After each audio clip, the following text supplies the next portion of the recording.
Sur Wellmate Pro. Aujourd'hui, on va parler de la page lien. Alors, qu'est-ce que c'est que la page lien? Pourquoi est-ce que c'est dans Wellmate? Et puis ensuite, on va regarder comment est-ce que ça s'organise. Alors, la première chose à savoir, c'est que la page lien dans Wellmate, c'est une page qui vous permet de mettre, comme son nom l'indique, à disposition de vos clients tous vos liens utiles.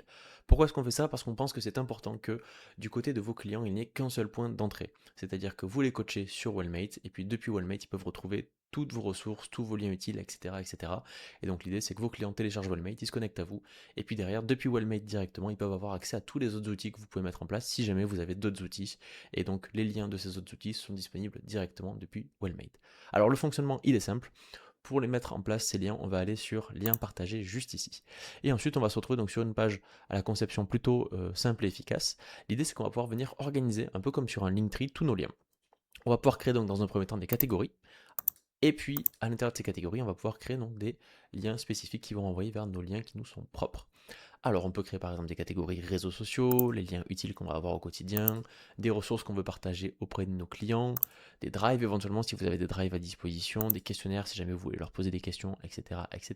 Bref, vous avez toute la liberté de créer tous les liens que vous souhaitez. Alors ici, je vais vous proposer qu'on regarde un petit peu comment créer un lien et d'abord comment créer une catégorie. Alors on va cliquer ici pour ajouter une catégorie. Donc là, côté client, ils vont avoir une catégorie supplémentaire qui sera disponible. Ici, on va l'appeler hop, test pour qu'on puisse la réaliser tous ensemble. Et donc dans la catégorie test, je vais avoir la possibilité ici d'ajouter des liens. Alors au niveau des liens, c'est très simple. Donc la première chose, ça va être de nommer le lien qu'on veut leur mettre à disposition. Imaginons qu'on veuille leur mettre une ressource à disposition, comme par exemple un e-book. Donc je vais pouvoir noter que je leur mets à disposition un e-book.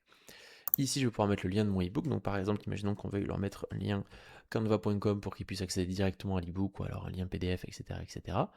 Je vois que je suis bien dans la catégorie test. Ici, j'ai toutes les autres catégories qui sont disponibles comme je les verrai juste ici. Et puis, je vais avoir la possibilité, en cliquant juste là, de sélectionner le type de lien que c'est pour avoir quelque chose d'un peu plus visuel, un peu plus sympa côté client. Ici, on est donc sur un Canva. Je vais dans Design, je clique sur Canva. J'enregistre et donc le lien est disponible directement du côté de mes clients.